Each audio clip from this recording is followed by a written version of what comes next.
स्नात वासुदेवस्य वासितं भुवनत्रयं सर्ववासवनिवासोऽसि वासुदेव नमोऽस्तुते। सर्वबाधा विनिर्मुक्तो धनधान्यप्रदासुतं मनुष्यो मत्प्रसादेन भविष्यति न संशयः। ॐ यत्रास्तो यत्र पितरो भवन्तु।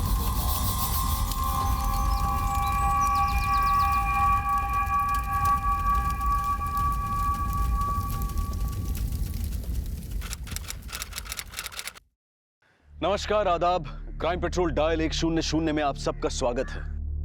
जिंदगी देने वाले का मौत एक आखिरी फैसला है जिसे कोई नहीं बदल सकता, लेकिन जीते जी जो फैसले हम लेते हैं वो फैसले हमारी नियति लिखते हैं, और एक गलत फैसला कई जिंदगियों को तबाह करने का मादा रखता है। मार दिया!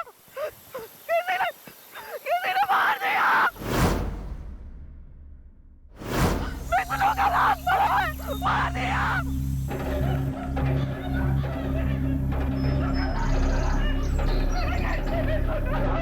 थोड़ी ढीली रखना। हाँ छोटू। हाँ बाबा।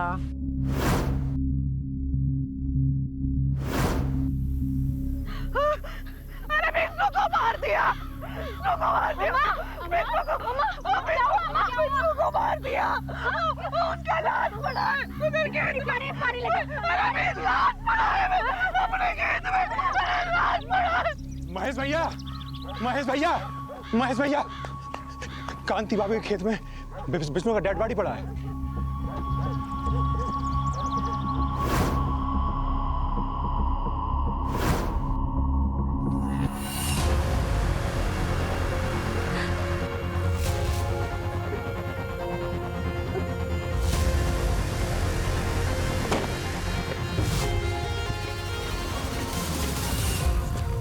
हटे पीछे, हटे पीछे, हटे।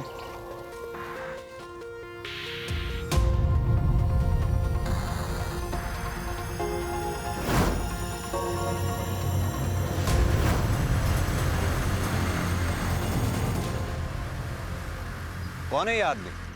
साहब, विष्णु नाम है इसका, गांव का साहूकार है। इसका कोई सगा संबंधी है? इसकी एक बूढ़ी माँ है सर, खाट पे लेटी रहती है। और हाँ, एक नौकर है लल्लन, उसको खबर करवा दिए हैं। अम्मा, अम्मा, अम्मा, अम्मा, अम्मा, अम्मा। अरे क्या हुआ? काहे इतना चिल्लाते हो? अम्मा, विष्णु भैया। अरे क्या हुआ विष्णु को? अम्मा, विष्णु भैया को किसी ने चाल से मार दिया।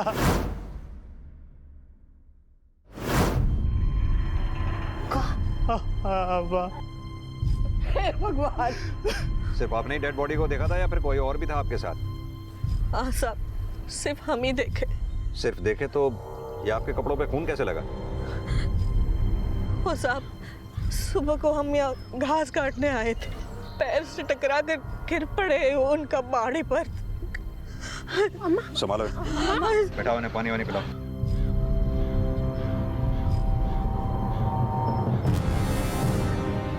साहब, हमको तो लग रहा है कांति नहीं मारा विष्णु को। हाँ इसी ने मारा। आप लोगों ने कांति को देखा विष्णु को मारते हुए? अरे सर, ये चक्कर बक्कर सब नाटक है। हम तो कह रहे हैं गिरफ्तार कीजिए इसे, हम गांव वालों का यही फैसला है। आप फैसला मत सुनाइए। कोई सबूत या गवाह है आपके पास कि इस औरत ने विष्णु को मारा है? सबूत वबूत तो कुछ नहीं है सर, पर जानते सब कुछ है। ये विष्णु की कट्टर दुश्मन है। कैसी दुश्मनी? अरे इसने विष्णु से बहुत कर्जा लिया हुआ है सर, सर से पांव तक कर्ज में डूबी हुई है। इसी ने मारा होगा। सर, आसपास में कोई भी मर्डर वेपन नहीं मिला, बस ये हथियार मिला है, लेकिन इस पर कोई भी खून का निशान नहीं है। पर ये देखिए,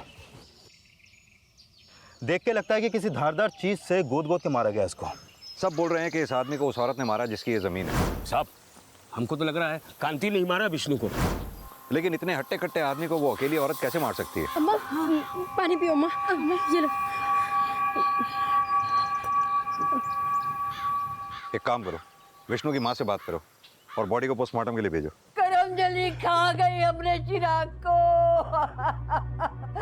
अब हमारी अर्थी को करना कौन देगा? नहीं, ऐसा मत बोलो।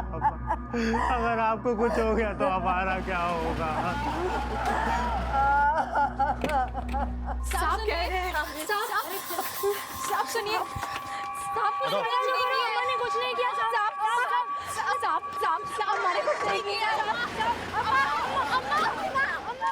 अम्मा आपा दीदी, हमें तो लगता है ये सब महेश चाचा का किया धरा है।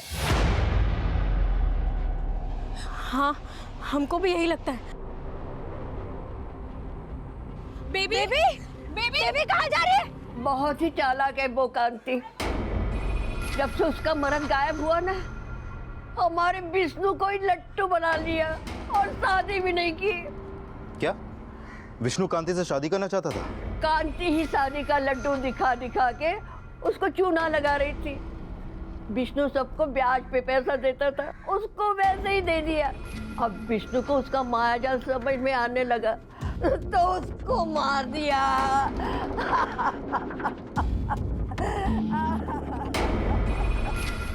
ना इतना सब कुछ करने की जरूरत ना है। हाँ ठीक। कौन है रे? हमारी अम्मा को अंदर करवाएगा। अरे पागल हो गई है क्या? अरे पागल हो गई क्या? पागल हो गई है? ए त्रिया चरित्र की औलाद, तू हमको पत्थर मारेगी? लगाओ। तेरे को छोड़ेंगे नहीं। ए त्रिया चरित्र की औलाद, मारेंगे तुमको। चाची छोड़ दो इसको।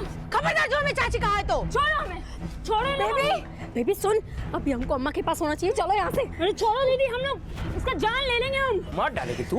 फाड़ देंगे इसको। फाड़ेगी? दिखाए अपना औकात, दिखाए। चल निकल निकल यहाँ से, निकल। अरे निकल। चल बेबी जा। अरे पीछे मुड़ के मत देख, जा यहाँ से।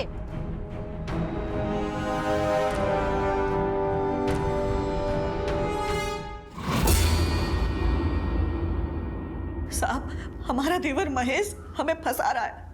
गांव वालों को भी वही भड़काया है। उसी ने विष्णु को मारकर हमारा खेत में डाल दिया होगा।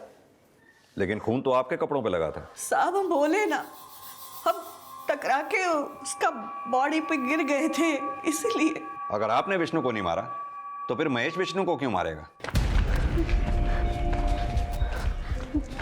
साहब तो हमारी अम्मा को छोड़ दीजिए। हमारी अम्मा को छोड़ दीजिए साहब। एक सेकंड, आराम से बोलिए, क्या बात है? साहब अम्मा ने कुछ नहीं किया, वो महेश चाचा उनको फंसा रहे हैं। हाँ साहब, हमारी अम्मा को छोड़ दीजिए। साहब हमारी तीन बेटियां हैं, हम काहे ऐसा पचड़ा मोल लेंगे? विष्णु को हमने नहीं मारा।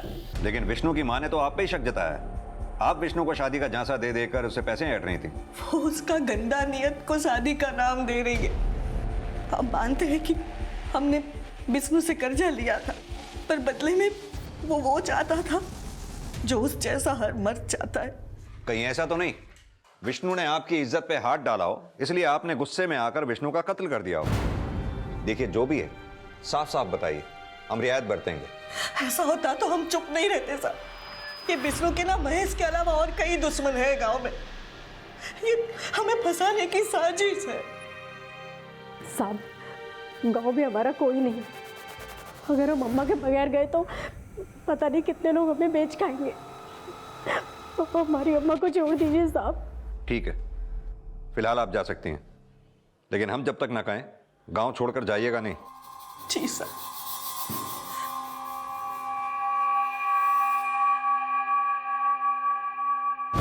अम्मा अम्मा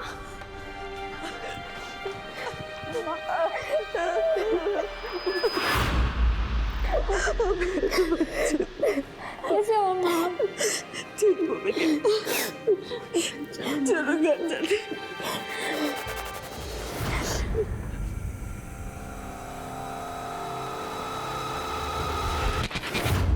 सर, माना कांति को देख के लगता नहीं कि ये विष्णु जैसे हट्टे कट्टे आदमी को मार सकती है, लेकिन ये चारों मिलकर तो मार ही सकती हैं। संभावनाएं पुख्ता ना हो तो फैसले नहीं सुनाए जाते यादव। ये कांति और इसकी बेटियों के बारे में अच्छे से पता करो। इस विष्णु की भी कुंडली निकालो। साहूकार था, और भी दुश्मन होंगे उसके। पता करो क्या कोई ऐसा है जिसके पास विष्णु को मारने का मोटिव हो। सर, सिक्के का दूसरा पहलू समझे बगैर अपराधी को भी सजा का फैसला नहीं सुनाया जाता। फिर कांति तो शक के दायरे में थी, और इसी शक के आधार पर पुलिस गांव वालों से पूछताछ कर रही थी, जहां गांव वाले विष्णु की हत्या को सिर्फ विष्णु और कांति के रिश्ते से जोड़कर देख रहे थे। लेकिन पुलिस विष्णु से जुड़े हर शख्स को टटोल रही थी। बहरहाल इस केस का एक और सिरा बिहार के पटना शहर से भी जुड़ा हुआ था।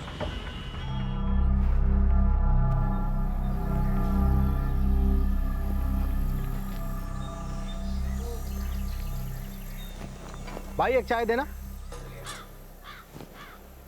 चलिए भैया चाय।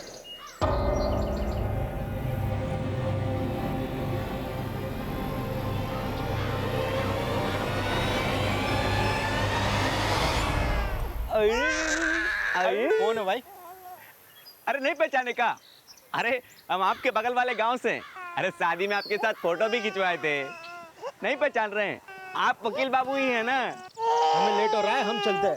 अरे जाइए जाइए, बाद में मिल लेंगे। अभी हम पटना में ही है ना।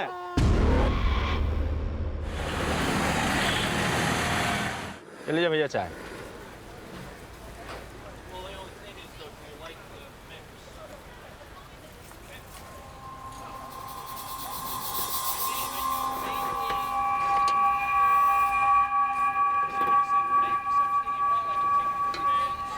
कहाँ से आए हो भैया?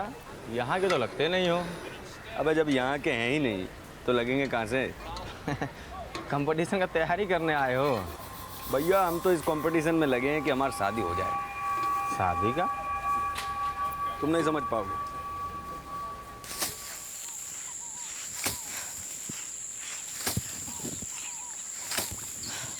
ओ अम्मा, खाना लगा रहे हैं, आ जाओ खाने। आ जाओ सब, आओ आओ जल्दी आओ।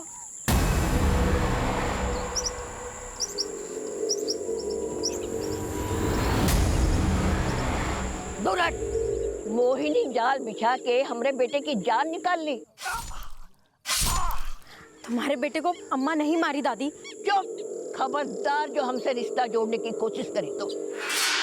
तुम्हारी अम्मा ने भी तो बड़ा गहरा रिश्ता जोड़ा था हमरे बेटे से, खा गई ना उसको। अब हमारी जागीर पे नजर है। तुम्हारे बेटे का खा के नहीं मरेंगे हम। अम्मा सारा कर्जा उतार देंगी। बढ़िया है कर्जा चुकाने वाली। अरे हमरी चाबी तो तुम्हारी अम्मा ने दबा के रखी है अपने पास। चाबी? कौन सी चाबी? अरे हमरी तिजोरी की चाबी, और कौन सी चाबी? देखिए भौजी, अगर चाबी आपके पास है तो दे दीजिए। घर में इतना पैसा भी नहीं है कि हम राशन ला के रख सके। अम्मा को 2 दिन से हम भूजा खिला रहे हैं।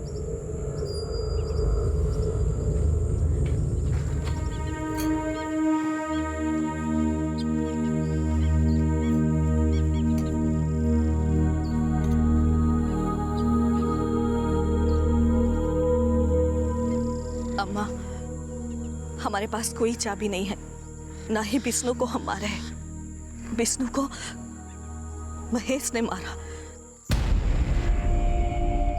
सब महेश का विष्णु को मारने का मोटिव स्ट्रॉन्ग है, क्योंकि महेश और विष्णु का एक जमीन को लेकर झगड़ा चल रहा था। ये दोनों उस जमीन पर अपना हक जता रहे थे और उस जमीन का केस अभी तक कोर्ट में चल रहा है सर। यानी कि तुम ये कहना चाहते हो कि इसी वजह से महेश ने विष्णु को मारा होगा? नॉट श्योर, बट हो सकता है सर। और कांति को फंसाने के लिए महेश ने ही विष्णु की लाश कांति की जमीन पर फेंक दी होगी। और कांति को फंसाने में भी महेश का मोटिव है सर, क्योंकि कांति से महेश की भी बहुत पुरानी दुश्मनी थी। हमको तो लग रहा है कांति नहीं मारा विष्णु को। कैसी दुश्मनी? सर असल में महेश कांति का देवर है। 16 साल पहले कांति का पति अपना घर बार छोड़ के कहीं चला गया। उसके बाद महेश ने कांति को गांव के बाहर की थोड़ी सी जमीन देकर उसे घर से बाहर निकाल दिया और अपने पिता की पूरी जायदाद अपने नाम करवा ली। वो जायदाद जिसमें कांति और उसके 5 बच्चों का हक था। कांति के 5 बच्चे हैं? जी सर, लेकिन अभी 4 ही रह गए। कांति की बड़ी बेटी बेवा उसकी शादी के बाद ही गुजर गई थी। अब आभा, रितु और बेबी के बाद उसका एक 16 साल का बेटा है जो अपने मामा के पास पटना में रहता है।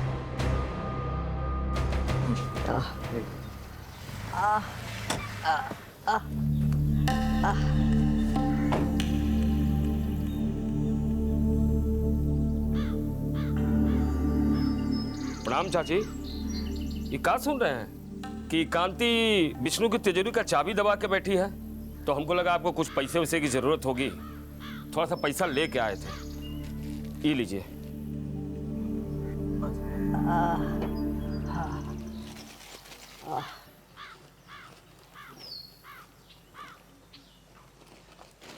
ललन जी।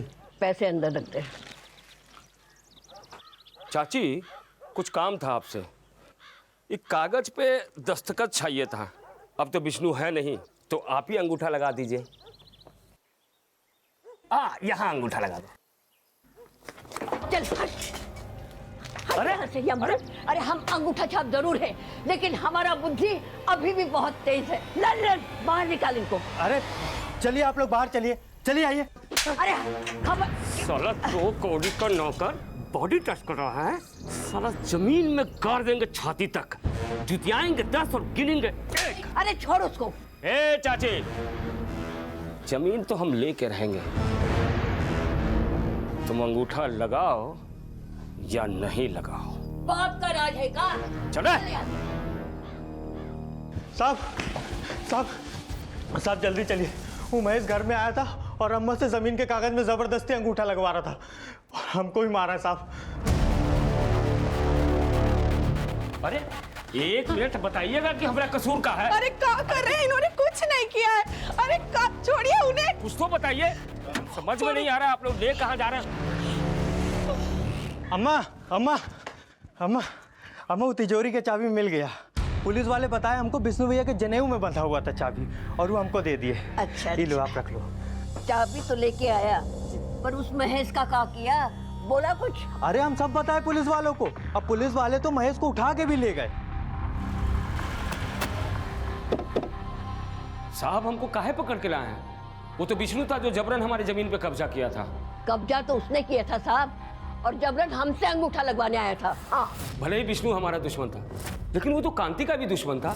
हमने नहीं सर, कांति ने मारा होगा उसे। दुश्मन तो सबसे बड़ा तू है कांति का। 16 साल पहले उसका हक छीन के उसे घर से बाहर निकाल दिया, फिर तुझे क्यों छोड़ दिया कांति ने? विष्णु को क्यों मारा? अब तो हमको भी यही लगता है, विष्णु को कांति ने नहीं, महेश ने मारा होगा।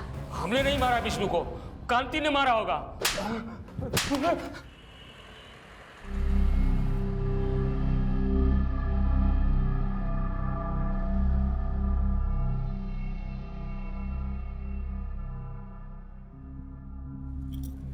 तुम? हाँ हम। देखो अभी हमें बाहर जाना है, आप बाद में आइएगा। अरे हम जानते हैं प्रमोद भैया आप कहाँ जाना चाहते हैं, लेकिन हम भी आपको कहीं पहुंचाने का पूरा व्यवस्था करके आए।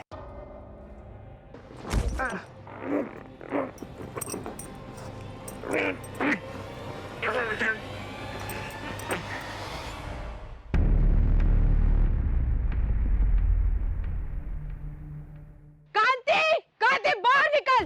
अरे तेरी करतूतों से तंग आकर तेरा पति तुझे छोड़कर चला गया, अब तो हमारे पति को अंदर करवा दी। पहले उस विष्णु को मायाजाल में फंसाई, अब उसे मरवाकर हमारे पति को फंसा रही है। फंसाया उसने अम्मा को है। चुप!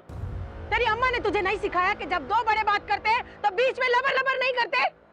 और कांति, तुम्हें हम कह रहे हैं, अगर हमारा पति घर वापस नहीं आए ना तो तुम्हारे इस घर को आग लगा देंगे, हम फूंक देंगे। अम्मा ये क्या कर रही है? अम्मा क्या कर रही है? अम्मा छोड़िए।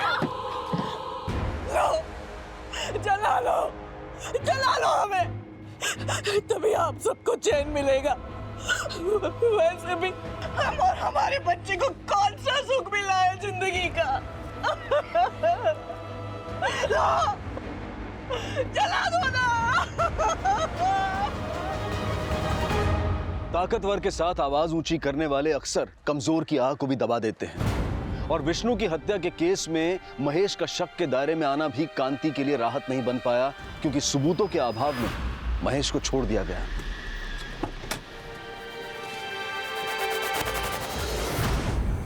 और विष्णु की हत्या में उसके किसी और दुश्मन का भी कोई हाथ होने का क्लू नहीं मिल रहा था। इसी दौरान विष्णु की पोस्टमार्टम रिपोर्ट सामने आई। सर, ये विष्णु की पोस्टमार्टम रिपोर्ट, इस रिपोर्ट के मुताबिक उसकी हत्या उसी सुबह 4 से 5 बजे के बीच हुई जिस दिन हमें उसकी लाश मिली। और रिपोर्ट से पता चला है कि विष्णु की हत्या से पहले उसे कुछ नशीली चीज खिला के बेहोश किया गया था।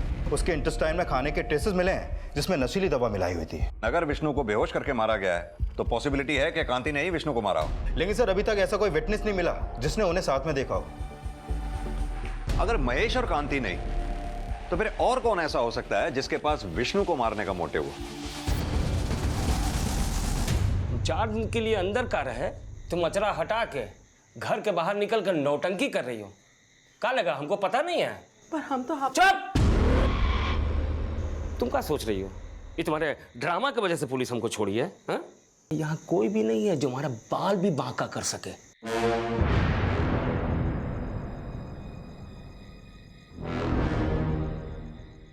हटोगी?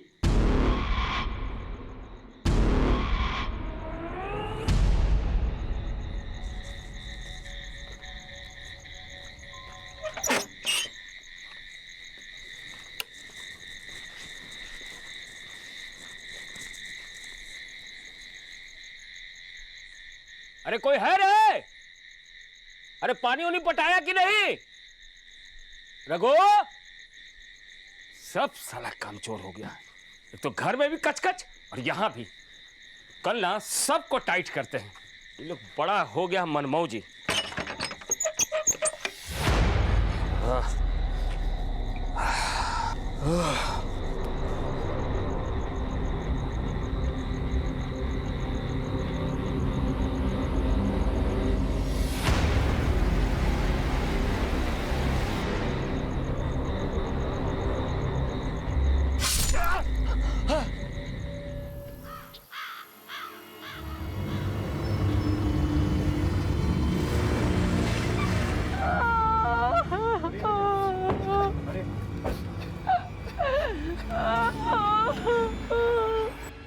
साहब, महेश भैया यहीं आया करते थे साहब, पीछे खेत पटवाने के लिए, और अक्सर यहीं सो जाया करते थे। इसे मारा किसने होगा? वही कांति मारी साहब, कांति। वही मारी साहब। आप लोगों ने कांति को मारते हुए देखा था? साहब, उस विष्णु को मारते हुए किसी ने नहीं देखा था, लेकिन मैं ही मारी है। अरे जीते जी ये भी यही बोलते रहे, लेकिन कोई नहीं सुना। सब उसे गिरफ्तार कर लीजिए, पकड़ लीजिए, उसी ने मेरे पति को मारा। बॉडी को पोस्टमार्टम के लिए भेजो, लोकेशन के आसपास अच्छी तरह से जांच करो और इस कांति को थाने लेके आओ। सब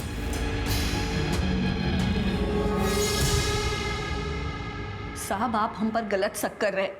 हम किसी को नहीं मारे। विष्णु और महेश दोनों से ही तुम नफरत करती थी, दोनों को ही तुम मार सकती हो। विष्णु को मारने से पहले तुमने उसे नशीली चीज खिलाई और महेश को तब मारा जब वो सो रहा था। साहब, पूरा गांव छानोगे ना तो ये महेश और विष्णु के सैकड़ों दुश्मन मिल जाएंगे, लेकिन हमने कोई दुश्मनी नहीं निकाली। अगर तुम उनके दुश्मन नहीं तो फिर कौन ऐसा दुश्मन होगा जो उन दोनों को मारेगा? वो हमको नहीं पता। हमारा दिमाग में तो बस यही चलता है कि कल बच्चों को क्या खिलाएंगे। हैसियत नहीं है हमारी, पर बेटा को पढ़ा रहे हैं बाहर। सब गरीब का दिमाग में रोटी चलता है, ये सब षड्यंत्र नहीं। हमें तो यह भी पता चला है कि तुम्हारी बेटियां महेश को मारने के लिए गई थी। अपनी बेटियों को भी अपने साथ मिला रखा है ना? उस महेश का बस चलता ना तो हमें और हमारी बेटियों को बेच खाता। सुधा जानती है सब हकीकत उसकी, पर फंसा हमें रही है। साहब, हम उस कांति की तरह नहीं है जो अपना पति को खुद मार दे। अरे उसका पति तो खुद उससे तंग आकर उसे छोड़कर चला गया। वो माँ बेटी सब एक जैसी हैं। आप हम पर झूठा इल्जाम लगा के कोई भी फैसला सुना सकते हो, पर हम ये स्वीकार नहीं करेंगे कि हम किसी को मारे हैं। तुम सच ही बोल रही हो? इस बात की क्या गारंटी है? ठीक है, आपको जो करना है कीजिए, मारना है तो मारिए, पर सच ये है कि हम किसी को नहीं मारे।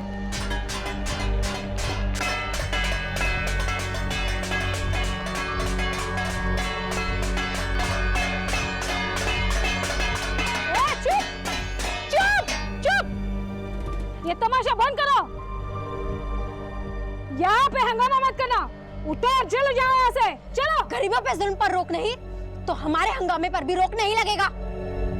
अम्मा को छोड़ दो, वरना उनके साथ हमें भी जेल में डाल दो। हाँ।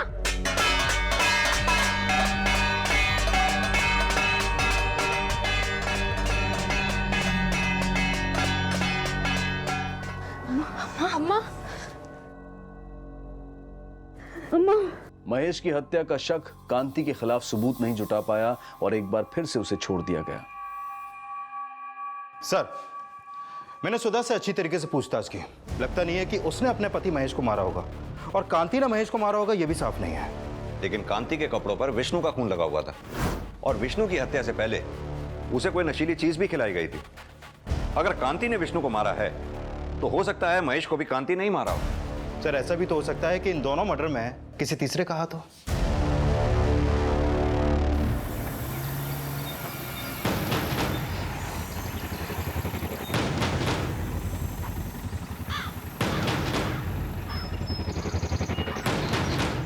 सर ऐसा भी तो हो सकता है कि महेश ने विष्णु को मारा हो और कांति को फंसाने के लिए विष्णु की लाश को कांति की जमीन पर फेंक दिया हो।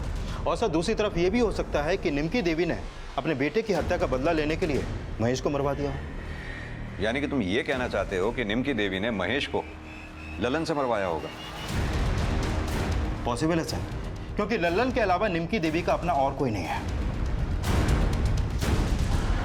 रुक रुक। और ललन जी क्या हाल चाल? जी सब बढ़िया। आपको हमारे साथ थाने चलना होगा, चलिए। थाने? लेकिन क्यों साहब? थाने चल के बताते हैं, चलिए। बताइए तो क्या बात क्या हो गई? क्यों लेके जा रहे हैं? नहीं साहब जी, आपको कोई गलतफहमी हो रही है। अम्मा ने हमको नहीं बोला महेश को मारने को। तो फिर किसने बोला? किसी ने नहीं बोला साहब जी। हमने तो आज तक एक चींटी भी नहीं मारी। हम महेश को कैसे मारेंगे आप बताइए? तो फिर किसने मारा होगा महेश को? साहब जी कहीं कांति भौजी तो नहीं मार दी? और तेरे भैया विष्णु को? हाँ अब हमको समझ में आ रहा है, कहीं विष्णु भैया को भी तो कांति भौजी ने नहीं मार दिया। कभी कांति कभी महेश। अपने आप को ज्यादा चालाक समझता है क्या? नहीं साहब जी, हमने कोई चालाकी नहीं की, हमने कुछ नहीं किया।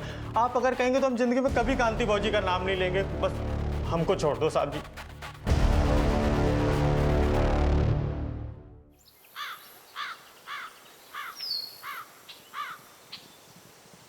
हाय बेबी, हाउ आर यू? हाँ बोलो, क्या चाहिए? आज जो मांगेंगे दे देंगी ना हमको। क्या? ए जीतू, क्या बात है? अरे चाची चाची प्रणाम। अरे ठीक है ठीक है। अरे चाची आशीर्वाद तो अच्छे से दे दो। बहुत ही बढ़िया चकाचक खबर लाए हैं आपके लिए। कैसा खबर? चाची बात थोड़ा प्राइवेट में होता तो ठीक होता। जो बोलना है तुम्हें यही बोलो।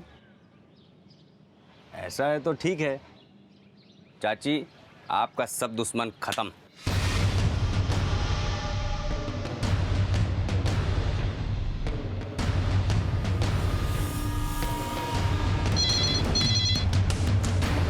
हेलो, क्या?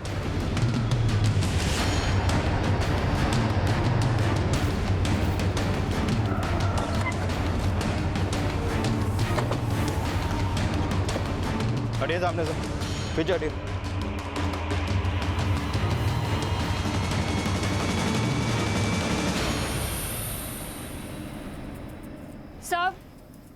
साहब हम इसको मारना नहीं चाहते थे, लेकिन ये है कौन?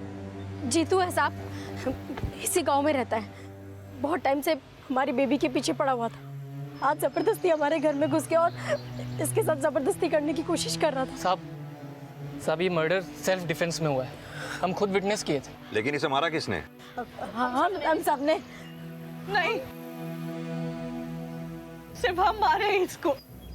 नहीं साहब, अम्मा झूठ बोल रही है। हम सब ने मिलकर कह रहे हैं ना साहब, सिर्फ हम मारे इसको। लेके चलो इन्हें। साहब हम कह रहे हैं ना, हम कह रहे हैं ये मैटर सेल्फ डिफेंस का है साहब। आप ये कोर्ट डिसाइड करेगी, हमें हमारी कार्रवाई करने दो। लेके चलो इन्हें। साहब नहीं, आपको जो कार्रवाई करनी है कर। हमारे नाती को बचा लीजिए। नाती कौन? प्रमोद को मार के आया जीतू। ये प्रमोद कौन है? हमारा दामाद, हमारी बड़ी बेटी का पति। बेटी का तो देहांत हो गया, पर बंटी हमारा नाती जीतू प्रमोद को मार के आया। आपका सब दुश्मन खत्म।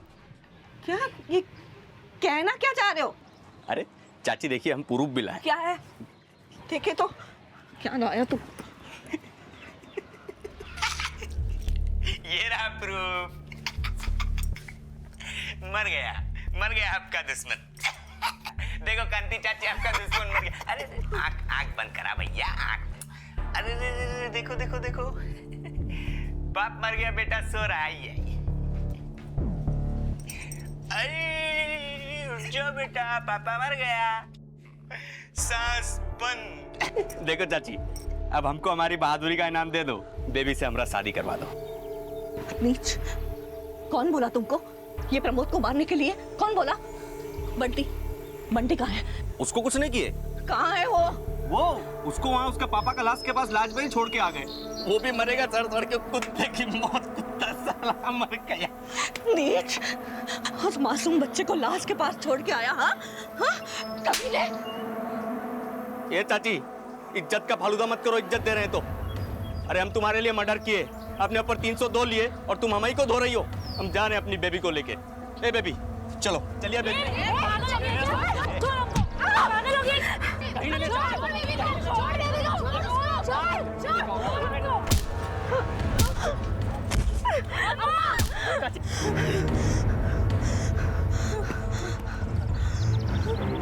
सर ये देखिए, इसका फोन तो डैमेज हो चुका है। कोई कहानी तो नहीं बना रहे ना आप लोग? नहीं नहीं नहीं साहब, हम सब सच कह रहे हैं। साहब हमारे नाती को बचा लीजिए, पटना में पता नहीं वो किस हाल में होगा। पटना में कहाँ है? वो तो जीतू ने नहीं बताया था, पर कोई लॉज में है ऐसा कहा था। कौन सी लॉज? लॉज का तो ये जीतू ने नहीं कुछ बताया, पर शायद उसके दोस्त लोगों को मालूम होगा। यादव, ये जीतू के दोस्तों से मिलो और पटना पुलिस से कांटेक्ट करो। सर। तिवारी सर, जीतू के फोन का डेटा निकलवाओ, पता करो उसमें वीडियोस थी भी या नहीं। Okay sir. संगीता, लेके चलो इसे। अरे सब एक मिनट बोल रहे हैं ना, कुछ नहीं किया सब। अरे सब मैम, अम्मा ने कुछ नहीं किया ना। अम्मा, चाची चाची। ठीक है सर, मैंने जीतू के बारे में पता किया। वो गांव का एक आवारा लड़का था, कोई काम धंधा नहीं था उसके पास। और सर ये भी कंफर्म है कि उसकी नज़र कांति की छोटी बेटी बेबी पर थी। और सर जीतू के मोबाइल के मेमोरी कार्ड में वो वीडियो है जिसके बारे में कांति ने हमें बताया था। सर ये देखिए। देखो कांति चाची, आपका दुश्मन मर गया। अरे आँख बंद करा भैया, आँख। एक काम करो, इस वीडियो की एक कॉपी फौरन पटना पुलिस स्टेशन को भेजो, पता करवाओ ये जगह है कौन। Okay sir. 4 महीने पहले जब हमारी बड़ी बेटी विभा की मौत हुई थी, तब पुलिस बोली थी उसकी मौत एक हादसा थी। और तुम्हें यह लगता था कि विभा को प्रमोद ने मारा है, इसीलिए जीतू प्रमोद को तुम्हारा दुश्मन बताता था। हाँ, हमें तो अभी भी लगता है प्रमोद ने ही हमारी बेटी को मारा, लेकिन हमें क्या पता था ये जीतू प्रमोद को मार देगा। तो तुमने जीतू को प्रमोद को मारने के लिए नहीं बोला था? नहीं साहब, विष्णु और महेश को मारने के लिए बोला था। विष्णु और महेश की हत्या से हमारा कोई लेना देना नहीं है। लेकिन जीतू सीधा प्रमोद को मारकर तुम्हारे ही पास आया था। और यह भी हो सकता है कि तुमने जीतू को इसलिए मार दिया क्योंकि तुम्हें डर था कि तुम्हारा सच सामने आ जाएगा कि तुमने विष्णु और महेश को मारने के लिए जीतू की मदद ली थी। साहब हमने किसी को नहीं मरवाया। जीतू को तो मारा ही है ना। आप चाहे हमें जिंदगी भर के लिए अंदर कर दो साहब, पर हमारे नाती, हमारे बंटी को बचा लो बस। बंटी कहाँ था, अब इसका पता लगाया जा रहा था और कांति और उसके दामाद प्रमोद के बीच की असल केमिस्ट्री भी समझी जा रही थी। तभी बंटी की सूचना सामने आई। सर, बंटी का पता चल गया है। वो सरस्वती लॉज के एक कमरे में मिला है और वहां पर प्रमोद की लाश भी मिली है। लॉज के पास एक चाय वाले ने पुलिस को इन्फॉर्म किया था। सर अभी बंटी को मेडिकल ट्रीटमेंट के लिए भेज दिया क्योंकि 8 घंटे भूखा रहने के बाद उसकी हालत खराब हो गई थी। और हाँ सर, मैंने प्रमोद के बारे में पता किया। कांति ही नहीं, प्रमोद भी कांति को अपना दुश्मन समझता था। क्यों? सर प्रमोद शादी करना चाहता था आभा से, लेकिन कांति ने उसकी शादी करवाई अपनी बड़ी बेटी विभा से। और सर ये भी पता चला है कि विभा की मौत जलने से हुई थी और इसी बात को लेकर कांति ने प्रमोद पर मर्डर का एलिगेशन लगाया था। लेकिन इस केस को लेकर प्रमोद को क्लीन चिट मिल गई थी सर, लेकिन कांति को लग रहा था कि उसकी बेटी को जस्टिस नहीं मिला और इसी केस को लेकर प्रमोद की बड़ी बदनामी हुई और उसकी वकालत छूट गई। तो प्रमोद इसी वजह से कांति से नफरत करता था? जी सर।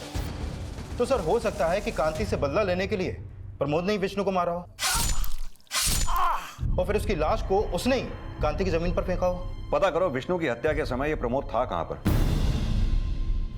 सर कांति की बेटी और वेद वकील लेके आए हैं कांति की जमानत के लिए।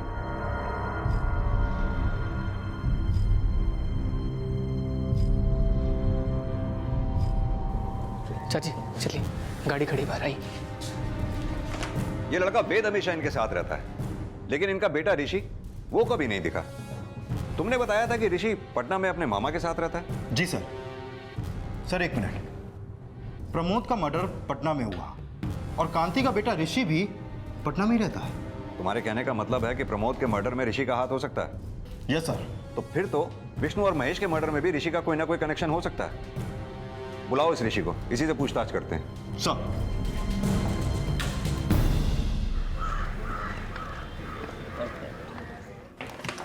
उसका पीछा करते रहो। सर पता चले ये कांति का बेटा है ऋषि, जो पटना में अपने मामा के पास रहता है। सर मेरी इसकी मामा से फ़ोन पर बात हुई। उनका कहना है कि 15 दिन पहले वो कांति के पास आने के लिए निकला था।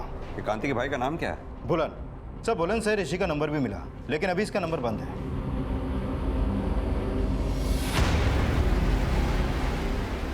साहब हमें नहीं मालूम कि बुलन झूठ काहे बोल रहा है कि ऋषि 15 दिन पहले यहाँ आया था। तो ऋषि यहाँ नहीं आया था?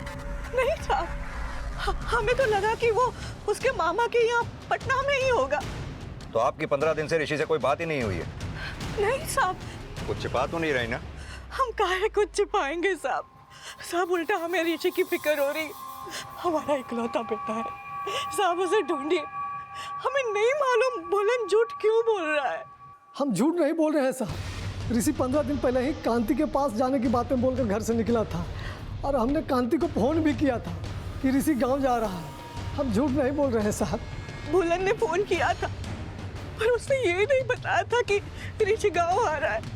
कांति के बेटे ऋषि के गायब होने का कनेक्शन क्या महेश और विष्णु की हत्या से भी जुड़ा था? ये पता करने के लिए ऋषि की तलाश की जा रही थी, और तभी ऋषि से जुड़ी कुछ अहम जानकारियां सामने आईं। सर मैंने ऋषि के बारे में पता किया। 6 महीने पहले तक ये कांति के साथ ही रहता था, और जब तक वो यहाँ था आए दिन विष्णु और महेश का नुकसान करके अपनी माँ की दुश्मनी की भरपाई करता था। एक बार तो इसने विष्णु और महेश के खेत में आग भी लगा दी थी। फिर कांति ने डर के इसे उसके अपने मामा के पास पटना भेज दिया था। और सर ये भी पता चला है कि 15 दिन पहले ऋषि का फ़ोन गांव के पास बंद हुआ था, और पटना के एक बस ड्राइवर ने भी ऋषि की फ़ोटो आइडेंटिफाई की है। यानी 15 दिन पहले ऋषि गांव पहुंचा तो था, लेकिन गांव में ऐसे किसी ने देखा नहीं। ऋषि 15 दिन पहले पटना से गांव आने के लिए निकलता है, लेकिन वो यहाँ पहुँचता नहीं है।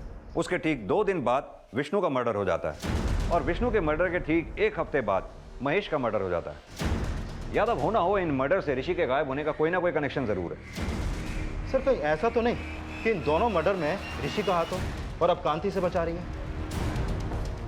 पुलिस अब ऋषि को महेश और विष्णु की हत्या का सस्पेक्ट मानकर भी ढूंढ रही थी, और उसे विक्टिम भी समझा जा रहा था। और तभी एक चौंकाने वाली खबर सामने आई।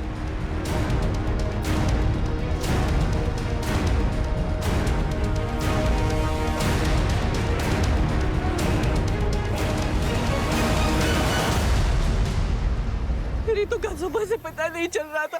मैंने उसे फोन किया, उसका फोन बंद आ रहा था। मैंने वेद को भी फोन किया, उसका फोन भी बंद आ रहा था। और अब वेद के घर पे ताला लगा है। साहब हमने सुबह वेद को बैग लेके जाते हुए देखा था, बहुत हड़बड़ी में दिख रहा था वो।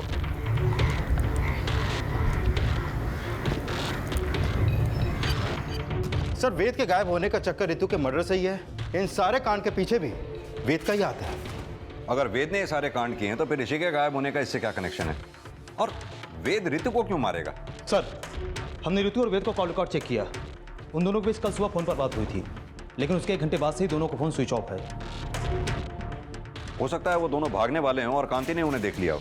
लेकिन सर कांति तो खुद उन दोनों की सगाई करवाने वाली थी, और वो चाहती थी कि दोनों की शादी हो जाए। कांति क्या चाहती थी क्या नहीं, ये तो तभी पता चलेगा जब ऋषि और वेद हमारे हाथ लगेंगे। पुलिस को जल्द ही वेद का पता चल गया। गलतफहमी हुआ, हम कुछ नहीं किया साहब। बात सुनिए साहब, नहीं किया साहब। साहब हमने नहीं मारा रितु को, उसकी माँ मारी होगी। उसकी माँ का नाम हर मर्डर में आ रहा है, इसलिए तो कांति को फंसा रहा है। नहीं साहब, हम तो रितु से प्यार करते थे, हम काहे मारेंगे उसको? कांति भी तो रितु की माँ है, वो क्यों मारेगी रितु को? और फिर जब तूने कुछ किया ही नहीं था तो फिर भागा क्यों? तुम्हारा फोन बंद होने से पहले तुम्हारे और रितु के बीच में बातचीत हुई थी। क्या बात हुई थी? साहब हम और रितु भाग के शादी करने वाले थे। कांति तो खुद ही तुम्हारी और रितु की शादी करवाने वाली थी, फिर भागने की क्या जरूरत थी? अब रितु चाहती थी कि हम भागे। क्यों? हाँ बोलो रितु। वेद, अगर अम्मा को कुछ भी पता चल गया ना तो वो छोड़ेंगे नहीं हमको। क्या पता चल गया था कांति को?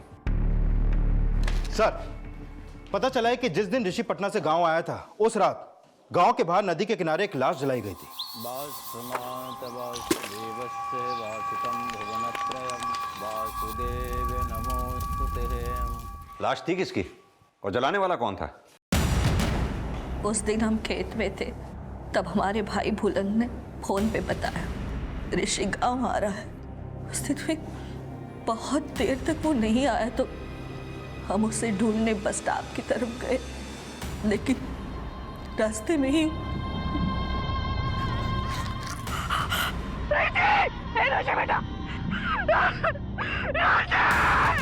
ऋषि को मरा देख हम समझ गए थे कि विष्णु और महेश ही मारे होंगे।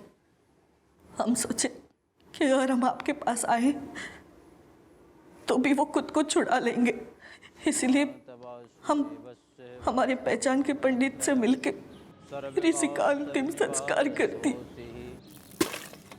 हरे ओम शांति शांति शांति। हमने फैसला कर लिया था कि विष्णु और महेश को तो हम छोड़ेंगे नहीं, और इसलिए विष्णु जब हमारे पास सूद का पैसा मांगने आया तो हम बोले कि पैसा तो नहीं है हमारे पास, पर हम तुम्हें वो दे सकते हैं जो तुम चाहते हो, और इसीलिए जानबूझकर उसे सुबह सुबह खेत में अकेले मिलने बुलाया। अरे अरे रुको, पहले ये प्रसाद लाई हूँ मैं आपके लिए। प्रसाद? हाँ। ये किस लिए? लेकिन हम ना यहाँ आने से पहले मंदिर गए थे। हमने सोचा कितने साल लग गए इस चीज़ का फैसला लेने में, तो भगवान का आशीर्वाद हो तो। चलो ठीक है। प्रसाद खाकर वो बेहोश हो गए और मौका मिलते ही मार दिया उसे, और महेश को उसके खेत वाले घर पे जब वो सो रहा था मार दिए। हमें लगा कि हमारा बदला वसूल हो गया, लेकिन फिर हम ऋतु को वेद से फोन पे बात करते हुए देख लिए। नहीं वेद, अब हमसे नहीं रहा जाता, हम आज रात को ही भाग जाएंगे। वेद, अगर माँ को पता चल गया कि भाई का मर्डर हमने किया है तो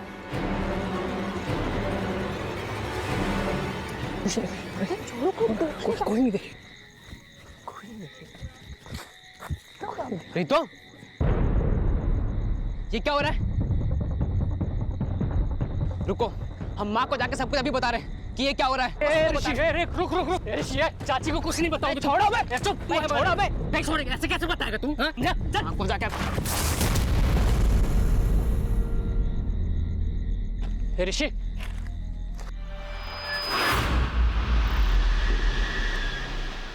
हमारा सब कुछ लुटा कर वो भाग जाना चाहती थी।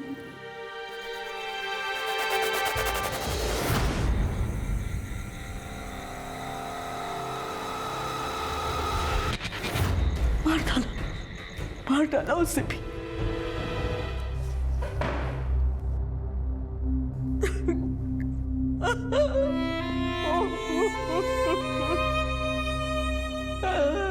जो फैसले आवेश में आकर लिए जाते हैं वो कभी भी सही साबित नहीं होते। भले ही कांति का फैसला गलत था, लेकिन उसके इस फैसले के लिए वो भी जिम्मेदार हैं जिनके बर्ताव ने कांति के दिलो दिमाग में ये अभ्रंश पैदा किया कि हमारा सिस्टम और हमारी न्यायिक व्यवस्था ताकतवर लोगों के इशारे पर तोड़ी मरोड़ी जा सकती है और कमजोर को कभी इंसाफ नहीं मिलता। और ऐसे लोगों की हमारे समाज और सिस्टम में कोई कमी नहीं है, जिसे दुरुस्त करना हम सबकी जिम्मेदारी है। लेकिन गलत के साथ गलत करना कभी भी सही हल नहीं हो सकता। जिनकी जिंदगी संवारने के लिए कांति ने जिंदगी भर जद्दोजहद की, उन सब की जिंदगी तबाह हो गई कांति के एक गलत फैसले से। अब मैं अनूप सोनी आपसे विदा लेता हूं। फिर मुलाकात होगी अगले एपिसोड में एक और चौंका देने वाले केस के साथ। तब तक अपना और अपने परिवार का ख्याल रखें और देखते रहें क्राइम पेट्रोल डायल 100। सबक एक को सीख हम सबको। जय हिंद। क्राइम पेट्रोल के ऐसे ही मजेदार एपिसोड्स देखने के लिए हमारे चैनल को सब्सक्राइब करें